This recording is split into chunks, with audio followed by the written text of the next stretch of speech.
Bom, pessoal, em complementação à aula de competência, né, nós temos ainda que falar de alguns temas pontuais, né? Prevenção. Quando nós falamos de competência, nós falamos também de prevenção. Prevenção ocorre quando vários juízes da mesma competência territorial são igualmente competentes para decidir um determinado processo, né? E aí, aquele que despachar em primeiro lugar é aquele que ficará com a ação. Exemplo que eu posso dar para vocês é assim: nós temos um fórum João Mendes. O Fórum João Mendes tem 40 e tantas varas cíveis, né? Todos os juízes têm a mesma competência, civil e territorial, porque aquelas varas atendem todo o território central da capital, alguns bairros ali, a Consolação, Jardins, tudo ali. Então, quando uma ação é distribuída para um deles, esse juiz se torna prevento para decidir aquela ação. É ele que vai decidir aquela demanda. Então, isso é extremamente importante, por quê? Porque se ações forem distribuídas para juízos diferentes, aquele que despachou em primeiro lugar, ele vai atrair a ação do outro juiz, né? Então, às vezes, nós vamos daqui a pouco estudar conexão e continência, nós vamos ver que ações que são ligadas devem ser julgadas conjuntamente, para quê? Para que se evite decisões de caráter conflitante. Então, é extremamente importante que a gente veja esse aspecto. Então, a prevenção ocorre quando nós temos vários juízes que têm a mesma competência e um deles recebe o processo, tá certo? Então, esse se tornou prevento, ele que vai julgar todos aqueles processos, julgar aquele processo e todos os eventuais processos que digam respeito àquele objeto daquela ação, ok? Então, isso é prevenção, é aquele que primeiro recebe e despacha em primeiro lugar, né? E aí nós vamos ver que isso está no artigo 58 do CPC, que fala exatamente isso. E aí, ligado à prevenção, nós temos dois outros institutos, que são da conexão e da continência. Ocorre a conexão quando há um nexo entre duas ou mais ações. Ou seja, essas ações são ligadas a um mesmo ato ou mesmo fato, e elas devem ser julgadas conjuntamente. Só que uma parte acha que tem o direito e a outra também acha que tem o direito. Só que uma promove a ação e outra promove a ação.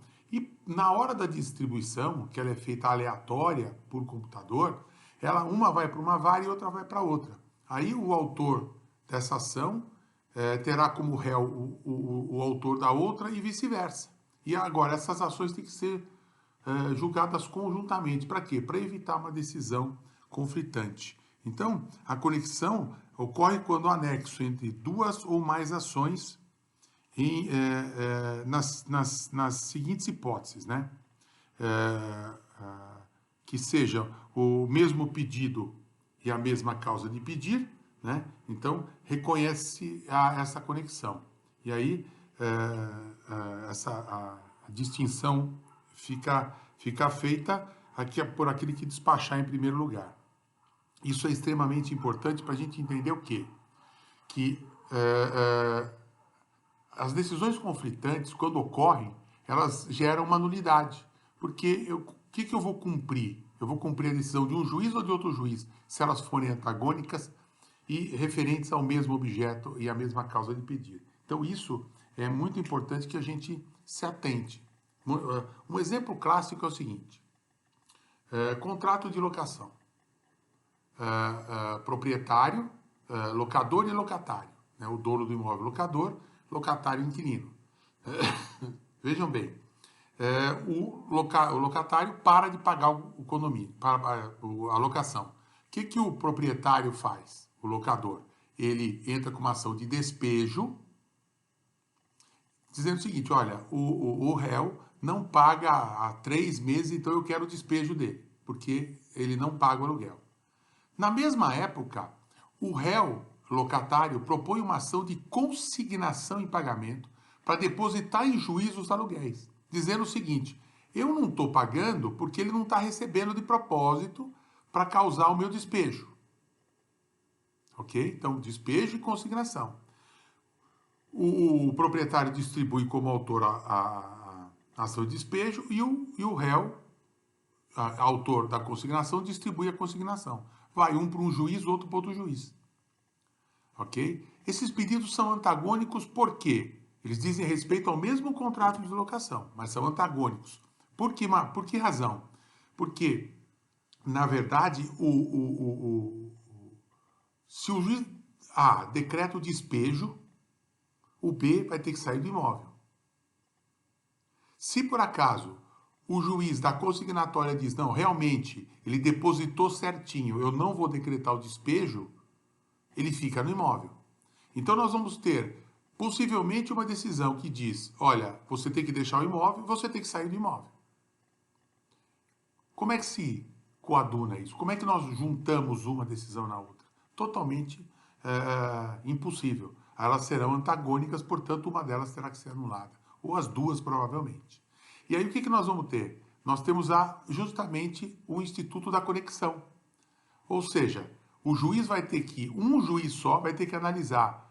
O réu deixou de pagar o aluguel, é o despejo. Ou o autor da ação de despejo não estava recebendo para provocar o despejo. Portanto, a consignação está certa. Né? Então, o que acontece? Aquele que primeiro despachar, mandando citar o réu, ou seja, a outra parte, estará prevento. Então, a ação foi proposta de despejo aqui e a consignatória aqui. Suponhamos que esse do despejo tenha citado primeiro o da consignatória. O que acontece? O juiz daqui vai falar, não, se existe essa ação lá, tem que vir para cá. E aí as duas vão se juntar numa só. E o juiz vai dar uma sentença para decidir os dois processos. Então ele vai julgar procedente o despacho e improcedente a consignatória, e decretar o despejo, ou julgar improcedente o despejo e procedente a consignatória, porque os depósitos estão corretos e o proprietário realmente não estava recebendo aluguel para provocar o despejo e mantém a locação. Então, é improcedente o despejo e procedente a consignatória. Então, ele julga as duas numa sentença única, tá certo? Isso é a conexão. Então, quando duas ações diferentes versam sobre o mesmo objeto, elas têm que ter uma decisão única a respeito disso, ok? Isso é absolutamente procedente. Isso, a única exceção é se as ações forem de competência absoluta, ou seja, juízes diferentes, juízes que tenham competência especializada. Um juiz civil, um juiz de fazenda pública, um juiz civil e um juiz de família e um juiz de registros públicos. Então, aí, as competências não podem se misturar. Por quê? Porque aí são competências absolutas totalmente especializadas. Então, essa é a conexão, ok? E a conexão... E o segundo tema é a continência. A continência ocorre quando ações, a identidade quanto às partes e a causa de pedir. Né? Porém, o objeto de uma é maior que o objeto da outra. Então, uma ação, ela é maior, é mais ampla que a outra. Também tem que se reunir no mesmo juízo. E aquele juízo que citar, que despachar em primeiro lugar, se tornará prevento. Então, vejam bem, um exemplo que eu vou dar para vocês.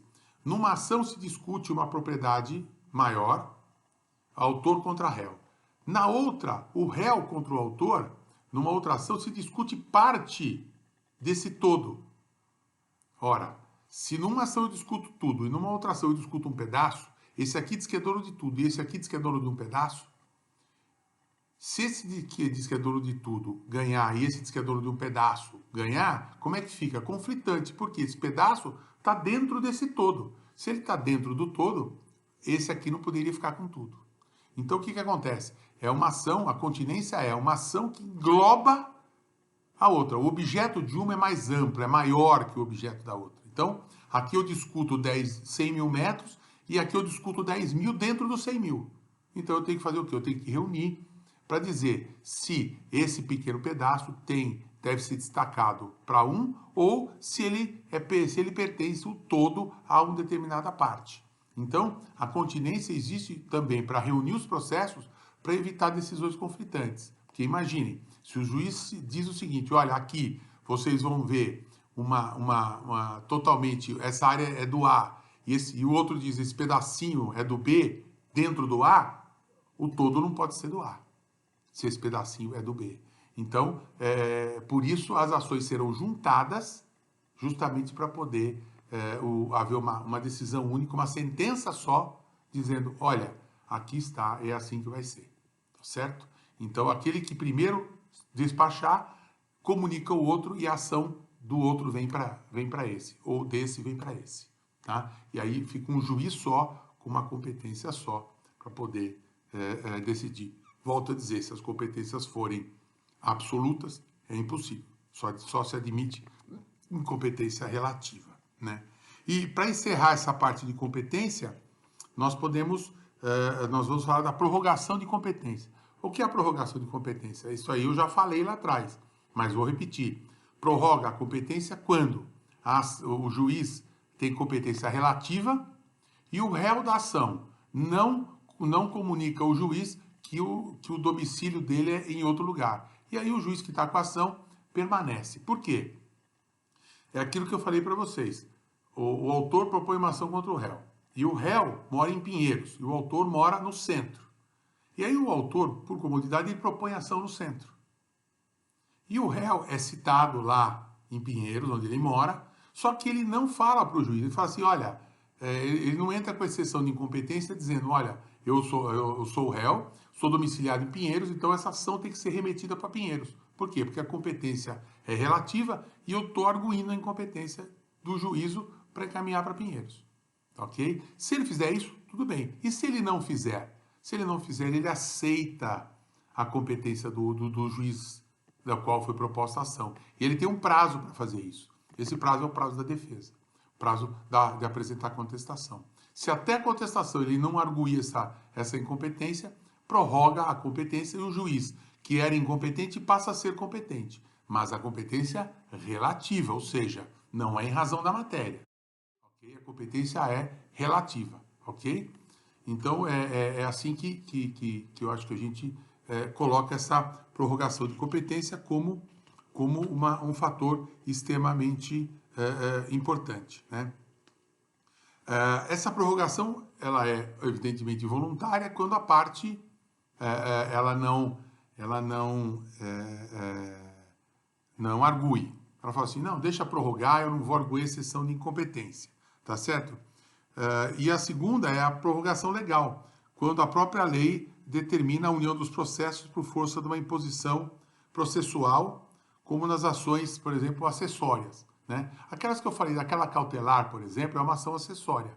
Ela depende de uma ação principal. Lembra-se quando eu falei para vocês do sustentação de protesto? Ela é uma cautelar. Ela é acessória da ação principal. Por quê? Eu proponho a cautelar para suscitar o protesto. Eu tenho 30 dias para propor a ação principal. E aí é uma prorrogação legal. Por quê? Porque eu sou obrigado a propor a ação no mesmo lugar da ação que eu propus primeiro. Então é uma prorrogação legal. Ele fala assim, para onde você distribuiu a ação acessória, no caso a cautelar, a principal deve ser distribuída para o mesmo juízo. Entendeu? Isso é uma prorrogação legal.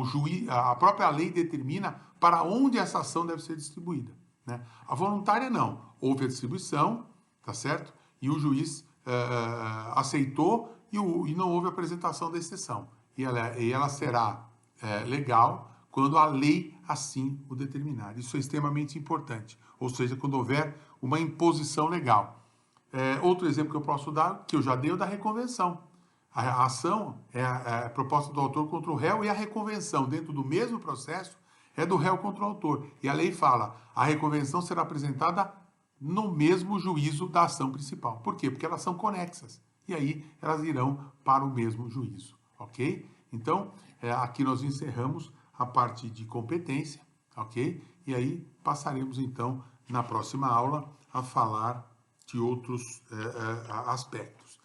Queria apenas lembrar do conflito de competência. É importante isso. O conflito, e nós temos ainda o conflito de competência. Quando dois juízes dizem-se competentes ou dizem-se incompetentes. A competência positiva quando os dois se dão por competentes e negativa quando os dois se dão por incompetentes. Exemplo, aquela ação que o autor entrou contra o réu e aí o autor propôs a ação aqui no Foro Central e o réu mora em Pinheiros. Aí ele vem e argui a exceção de incompetência e fala assim, não, a ação deve ser proposta aqui em Pinheiros. Aí o juiz aqui do centro fala assim, não, tá certo, a ação tem que ser proposta aqui e dá suas razões. E o juiz de lá fala, não, manda para mim porque o domicílio do réu é aqui. Muito bem. Instalou-se um conflito entre os juízes. Um se acha competente e o outro também. E aí vai instaurar um processo de conflito de competência. E quem decide esse conflito, cada um vai dar suas razões e o processo vai para o tribunal, para uma câmara que se chama Câmara Especial. Essa Câmara Especial é aquela que decide os conflitos. E aí ela vai dizer quem é o juízo competente. E ela dizendo, ela vai dizer assim, olha, o juízo competente é aqui do Central ou é lá o de Pinheiros. E aí vai para o que o tribunal decidir, tá certo? Aí já sai da esfera. E aí o conflito negativo é exatamente a mesma coisa. O conflito negativo ocorre quando os dois juízes dizem, eu não sou competente, e manda para o outro. Aí o outro manda para o outro dizendo, eu também não sou competente. E aí eles vão dar suas razões, esse processo sobe para a Câmara Especial e a Câmara Especial vai dizer quem é o competente. Então, nós temos aí na conexão, na continência, ou seja, na competência em geral, a possibilidade de, em havendo duas ações, nós temos juízes que se dizem competentes e juízes que se dizem incompetentes. E aí, quem decide essa competência positiva, quando os dois dizem que são competentes, e essa competência negativa, quando os dois se dizem incompetentes, é o tribunal. Ok? Muito obrigado. E encerramos a competência. E na próxima aula vamos falar de partes e procuradores. Obrigado a todos. Tenham uma boa semana.